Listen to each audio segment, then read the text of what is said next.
This story is top secret.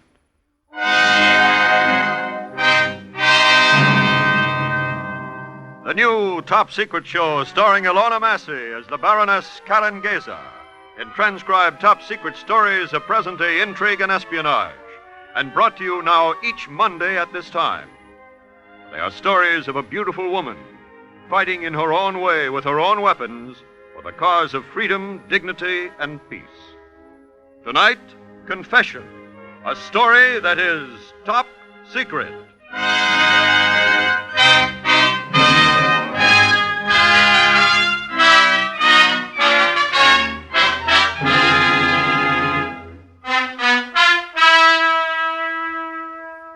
This assignment began because of my friendship for Mary Bryant. It ended in tragedy. I can still hear that voice, flat, expressionless, no longer the voice of a man, but the voice of a thing. Religion is the opiate of the masses. There is no God. Religion is the opiate of the masses. There is no God.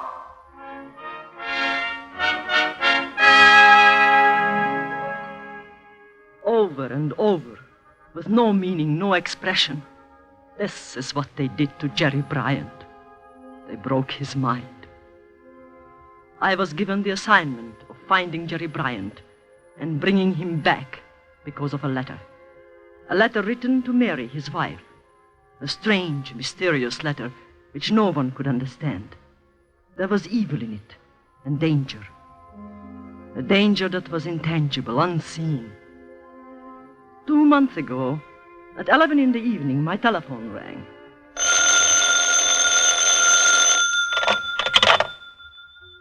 Hello? Karen, it's Mary Bryant. Can you come over right away? Tonight? Yes, right away. I've been trying to get you all day. Mary, is something wrong? I got a letter from Jerry. A letter? Yes, From where? Bulgaria. Karen, please come quickly. I'll be there in 20 minutes.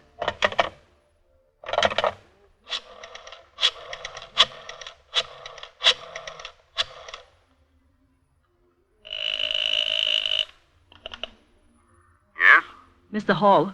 Yes. Who is this, please? Karen Geza. Oh, yes, Baroness. How are you? I'm all right. I just heard from Mary Bryant. She got a letter from her husband from Bulgaria. Have you heard anything new? Yes. Can you tell me about it? Would you like to be assigned to the case, Baroness? Is there a case? Yes, I'm afraid there is.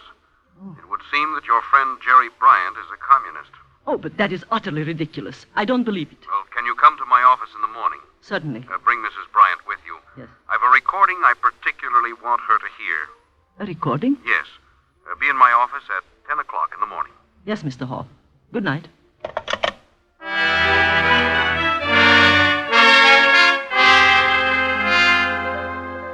I had known Mary Bryant for 10 years, before the Nazis murdered my husband in Vienna. She had visited us in our home there. They were good Americans, both she and her husband. Jerry had inherited one of the largest fortunes in the country. He was president and owner of Bryant Industrial Chemicals Incorporated. It was unthinkable that he could be a communist. When I arrived at the apartment on Park Avenue, I needed only one look at Mary Bryant's stricken face to know that something was very wrong. Very wrong indeed. Oh, it's fantastic. It's fantastic that Jerry could have written such a letter. Mary, tell me the story quietly from the beginning. You know most of it. Sailed on the Queen Mary 2 months ago for a 3-week trip to Europe. On business? Yes. Bryant Chemicals has plants all over the world. Jerry went over to inspect some of the European factories. Where? Berlin, Hamburg, Paris, and I think Rome, Prague, and Sofia. And you haven't heard from him for how long? 6 weeks. When was he due home? He's a month late. I got a postcard from him written at Le Bourget Field in Paris. It was dated June the 18th. He said he was flying to Sofia that night and that he'd be home in 2 weeks. And nobody has heard from him since? Nobody. I telephoned the office in Paris. Talked to the man who saw him off for Sofia that night. Nobody here has heard from him. Nobody in Paris knows where he is. The American legation in Sofia haven't heard from him either. He's vanished, literally dropped off the earth. I'm so worried I'm almost sick. Oh. Let me read the letter again, please. I know something's happened to him, Karen. This letter just doesn't make sense. He's never written me a letter like that in his life. Is it his handwriting? Yes. You're sure? Yes, Karen, I'm sure. May I look at it again? She handed me a letter, a single sheet of plain white paper, in an envelope postmarked Sofia. The sentences were short and stilted. They did not sound like Jerry Bryant. Dear Mary, I am staying in Sofia for good. Do not worry. I am fine. I am happy. I cannot live any longer in America. I am giving up everything to work for the cause. Communism is the only hope. Don't try to communicate with me, Jerry. It's insane. It's absolutely crazy. Mary, intelligence assigned me to find Jerry. Oh, Karen, I'm so glad. My chief, Mr. Hall, wants to see you. We are to go to his office tomorrow morning at 10 o'clock.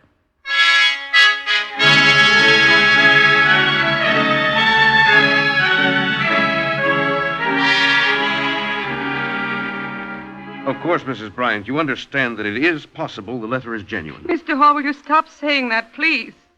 There is no possibility the letter is genuine. He was forced to write it. I know he was forced to write it. I know that he couldn't write a letter like that of his own free will. I agree with Mrs. Bryant. I know her husband, too. He couldn't have written that letter. I would like you both to listen to a recording. We monitor Radio Sofia as a matter of course. A week ago, the announcement was made that a Mr. Jerome Bryant, president of Bryant Chemicals Incorporated, would make a speech later that evening. A speech? The recording, which I'll play for you, is an actual transcription of the broadcast as it was made in Sofia. I'd like to know whether or not this is your husband's voice. Have you heard this, Karen? No. It's rather a shocking record, Mrs. Bryant. Truth everywhere can be known.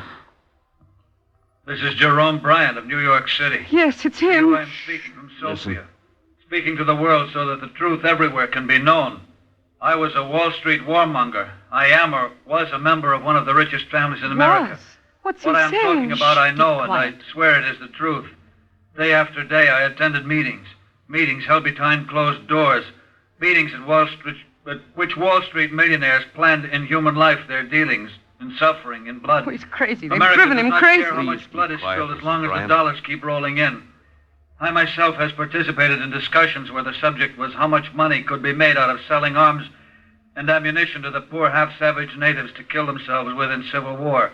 You can prove my story by going down to the foot of Wall Street where it meets with Broadway. Right at the end, looking down that street of greed, is my office. Right at the end of Wall Street where it meets Broadway, facing east. Shut it off, That is Mr. where I Hall. have Shut it myself off. planned how much money I could make out of human life. Sickening. Just sickening. At the foot of Wall Street, corner of Broadway. Do you know what building faces east? Building? What building? The building where those meetings were supposed to be held is Trinity Church.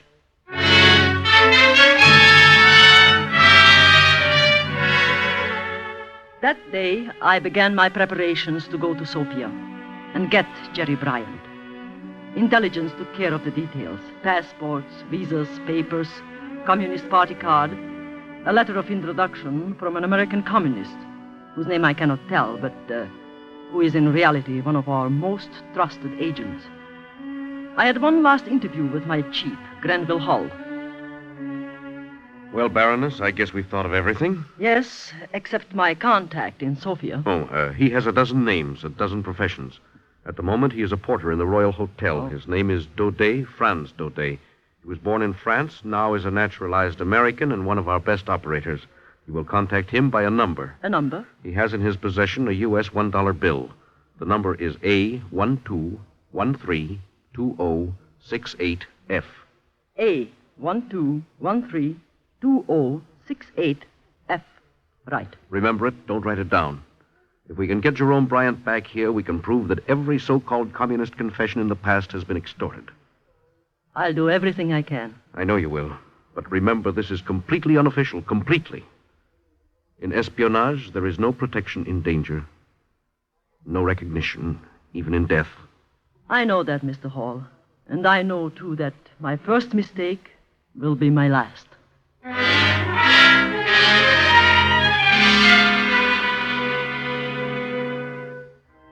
That night, I flew to London. The next day to Paris, and on to Sofia. I had a complete set of forged papers and also an American passport for Jerome Bryant. I had money, a great deal of it. 2 days later, I was in a room at the Royal Hotel. As a precaution, and so that I would have at least one friend in this strange, unfriendly, nervous city, I searched out Franz Daudet and asked him to come to my room. Porter? Yes, mademoiselle? Come in. Is there some way in which I may assist, mademoiselle? That depends. On what? On how much money you want. Mademoiselle speaks in riddles. Perhaps a dollar bill, an American dollar bill. Go on, mademoiselle. With a number, 12. 13. 20. 68F. Right. Who are you? U.S. intelligence, assigned to Sofia. I have papers in the name of Fräulein Brunner, a stateless person's passport, and a Communist party card. You know about me? I know that your name is Daudet. You may call me Franz. Dial 274, the porter's office. What is your assignment? To find a man named Jerome Bryant, a United States citizen.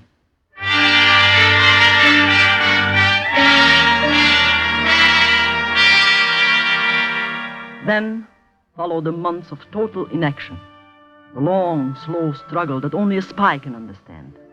Every move had to be considered. I began to make contacts with important communists. I began to collect information about the Ministry of Political Integrity. The commissar was a man named Maniloff. How I made friends with him does not matter. In espionage, as in love and war, all is fair. It took bribe money and a lot of it to find out that Jerome Bryant was being held a prisoner in the experimental wing on the ministry building in downtown Sofia.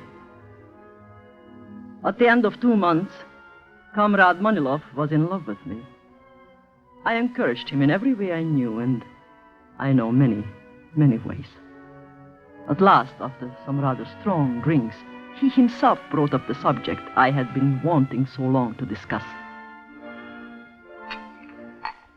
You know, I've been wondering if you might be able to help me. Oh, Yuri, you have only to ask me. You know that. We're having some difficulty with an American prisoner, a man named Jerome Bryant. Yuri, do not talk about your business. I have some more wine. And this is important. Dr. Musiewski has been experimenting with him. Hypnotism done electrically. Hypnotism? He has been making broadcasts for us. Excellent broadcasts. But lately, something seems to have happened to him. He keeps calling for his wife. I thought perhaps that... That what? That you might be able to comfort him a little. In these experiments, the subject's every whim must be gratified. We want the surrender to seem self-induced. I understand. Leave it to me. Come down to the ministry in the morning. I will show you a few of our patients. We're very anxious that the experiments on Bryant be successful.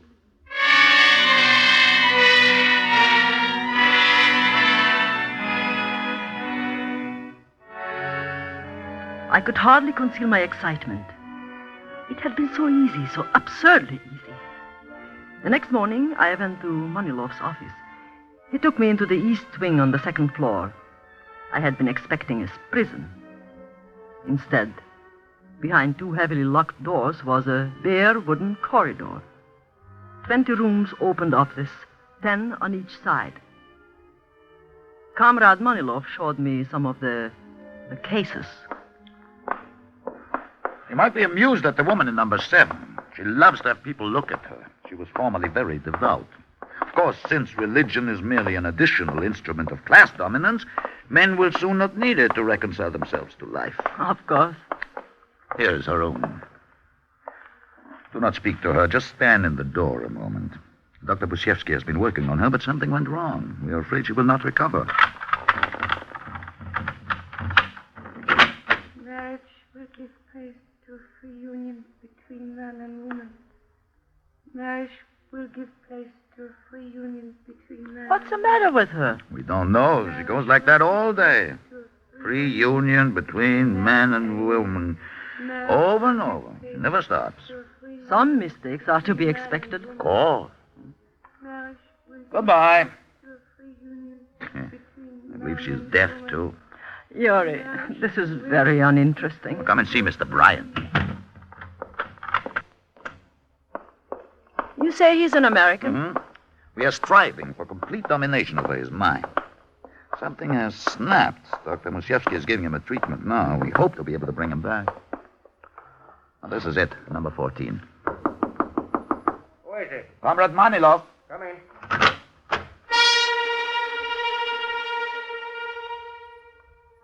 I could hardly believe my eyes. A man was strapped to what looked like an operating table. From metal bands around his head, wrists, and ankles, wires led to a square machine on a desk. I bit my lips to keep from saying his name. It was Jerome Bryant. His hair was matted and uncut. His face was pasty white. His eyes were closed. It took a tremendous effort to remain casual, disinterested. The machine made a low humming sound that seemed to fill the room. Comrade Brunner will be glad to help you, Doctor, if there's anything she can do. Yes, of course. I'm nearly finished with him. Just half an hour today. He keeps calling for his child. His child? I believe he may mean his wife when he uses the word baby. Oh. Perhaps when he regains consciousness, you might try to soothe him a little. Talk to him gently. Mm-hmm. The sound of a woman's voice might prove beneficial. This machine is still experimental. We wish to dominate the mind without causing insanity. And sometimes the smallest details help. Are you finished the treatment? In a few moments. I'll be in my office. We can have lunch when you are through, huh? Yes, Yuri. I'll see you later. I wish to give him a little more.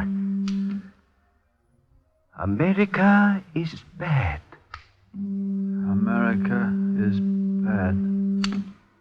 True honesty is found only in the proletariat. True honesty is found only in the proletariat. Religion is the opiate of the masses. Religion is the opiate of the masses. Speak to him. What shall I say to him? Something from the party line. Speak quietly. Go ahead.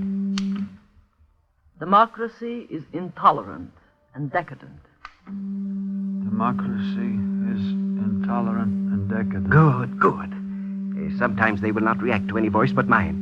We wish the ideas to become a part of the personality, not a hypnotic state. Is he kept like that for long? No, he's had enough for today. How often do you do this? Every day for an hour. Is he in pain? No. We send a very light oscillating current through his temples and wrists. It is the gland injections that cause the delirium. Talk to him yourself. Tell him you are taking the place of his wife, that she does not love him anymore. You can leave the details to me, Doctor. Yes, I'm sure we can. You see, we wish him to make a special broadcast. Oh? When? The day after tomorrow at night, 8 o'clock in the old opera house. We would like him to sound perfectly natural, as though the speech was his idea, not ours.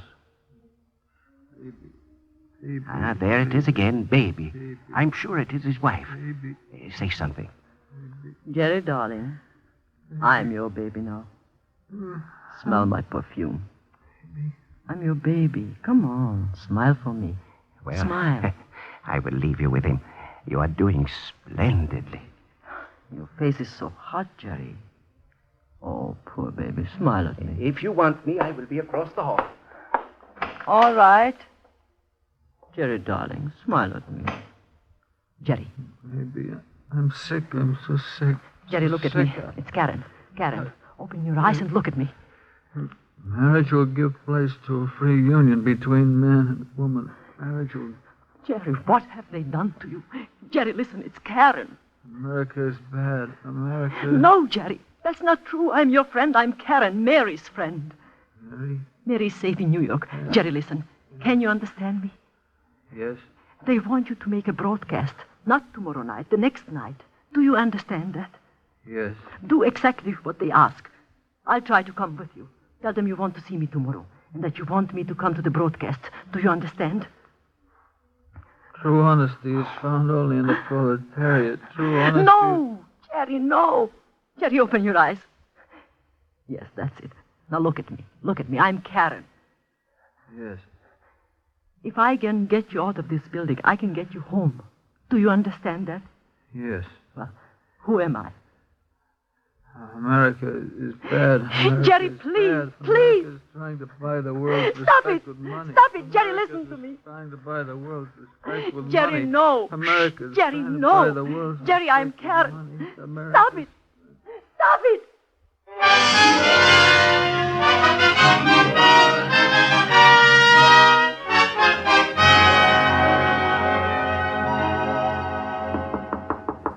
Come in. You wanted me, mademoiselle? I've been phoning you for an hour. At this hour, the hotel is busy. I'm sorry. It was unwise to come to your room sooner. Franz, I have seen Jerome Bryant. Where? They are holding him a prisoner in the Ministry of Political Integrity. Prisoner? Yes, and he's sick, very sick. Listen, I haven't much time. Manilov is taking me to dinner. He'll be here any minute. The day after tomorrow, Wednesday, they want Jerry Bryant to speak at a political meeting in the old opera house. The old opera house. A car will leave the ministry about 10 to 8. 10? They'll have to drive down Slavianska Street. Yes. Right at the park, at the corner of Shipka Street, there must be an accident. Can you get a car? I think so. I have many friends. If you have to, buy one. I can give you any amount of money. Oh, I will need it. Even gasoline is $2 a gallon. Manilov's car is a black Mercedes, Bulgarian license, 807CH8. 807CH8. Yes. There is a stoplight at the park corner. Have someone watching. Then you drive out of Shipka Street on their signal, fast. Hit us hard. If possible, hard enough to make Manilov's car unfit to drive. Leave it to me, mademoiselle. It will have to happen very fast. In the confusion, I will get Jerome Bryant out of the car. How? I have a gun. If there is shooting and if the plan goes wrong, you will be finished. I will be unable to help you then. It can't go wrong. It can't. I have many friends, mademoiselle. In this country, under the communists, there are only two kinds of people. Those who love communism and those who hate it. Believe me, I have many friends, and I will have a taxi waiting at the corner. Wednesday night. At 7:45.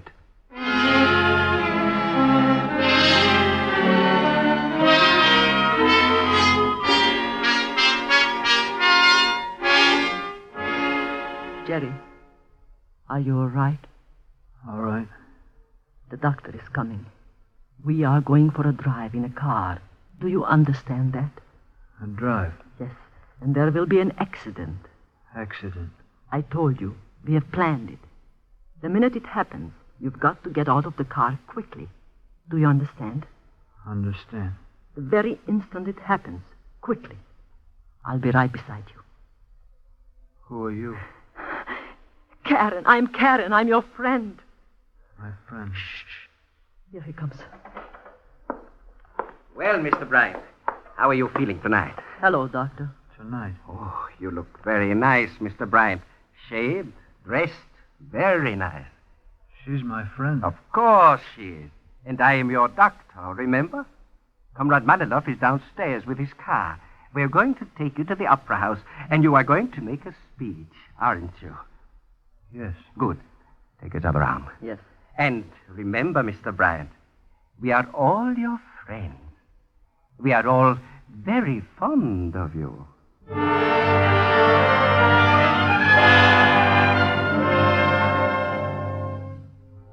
We left the building, and we drove down Slavianska Street through light traffic. As I had planned, Jerome Bryant and I were in the back seat. Manilov was driving. The doctor sat beside him in the front. When we got to the corner by the park, I saw a man on a bicycle wave his handkerchief. A blue Ford shot out of Shipka Street and crashed into us.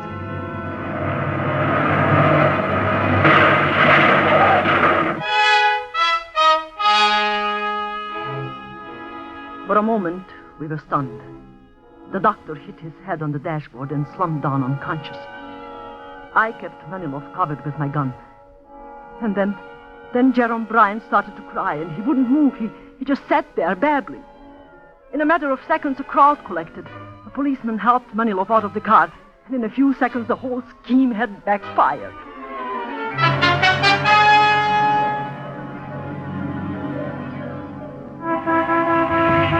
Quiet, you. Yes, sir? Lock them both in a cell for tonight.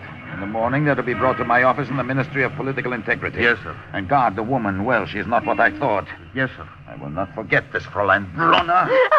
Take them away, quickly. Your friend, comrade. Have an ambulance come for him, quickly. And take them away. Take them away. All right, you two. Move.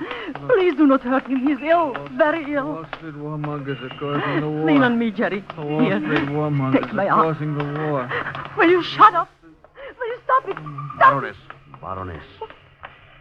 What did you call me? That car over there, take it. Here are the keys. I work for Franz Tutti. Oh, thank God. When you're through with the car, leave it parked in front of the American legation.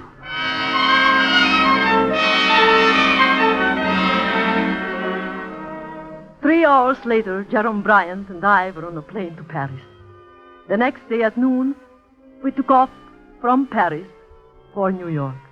And late that night, Jerome Bryant was at home in his bed. But that is not the end of the story. His mind wouldn't clear. I visited him yesterday. Mary took me up to his bedroom. Karen, wait. Go in. What is it, Mary? He's no better. None at all. Mr. Page is with him. Mr. Page? Yes, our minister. Oh. Seems to soothe Jerry when Mr. Page reads to him. He reads him little stories and the Bible. We don't know if he understands them or not. But we've got to get his story from his own lips. We've got to prove that all these confessions are phony. Shipko, Vincenti, Vogler. The fact that the man in there on that bed was once president of Bryant Industrial Chemicals will prove what he's been through. Yes, but don't you... Mr. Page is reading to him. Oh, no, just my head with all my cup running over. Surely goodness and mercy shall follow me all the days of my life, and I will dwell in the house of the Lord forever. Jerry, Karen's come to see you. Hello, Jerry. Say hello to Karen, darling. Say hello.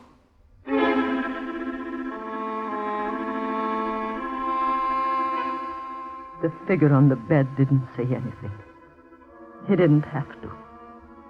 The story was all there. The confession written in his face.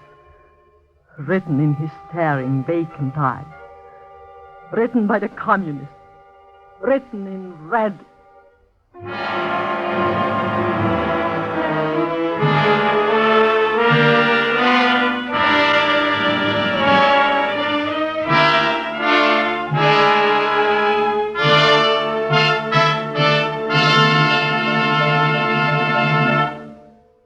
You have just heard Top Secret, starring Ilona Massey as the Baroness Karen Geza, in transcribed stories of present-day intrigue and espionage.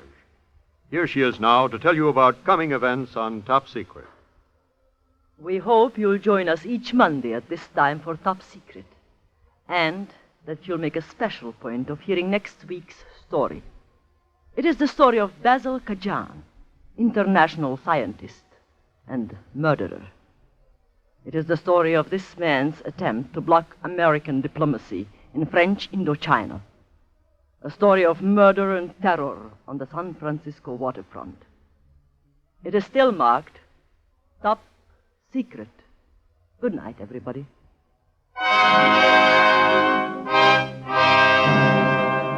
Top Secret is written, directed, and produced by Harry W. Junkin. Heard in support of Miss Massey tonight were Inga Adams as Mary Bryant, Alan Stevenson as Jerry, Guy Repp as the Doctor, Louis Van Ruten as Hall, and Peter Capel as Moneylock. The music was composed and conducted by Dr. Roy Shield. This is Lionel Rico speaking.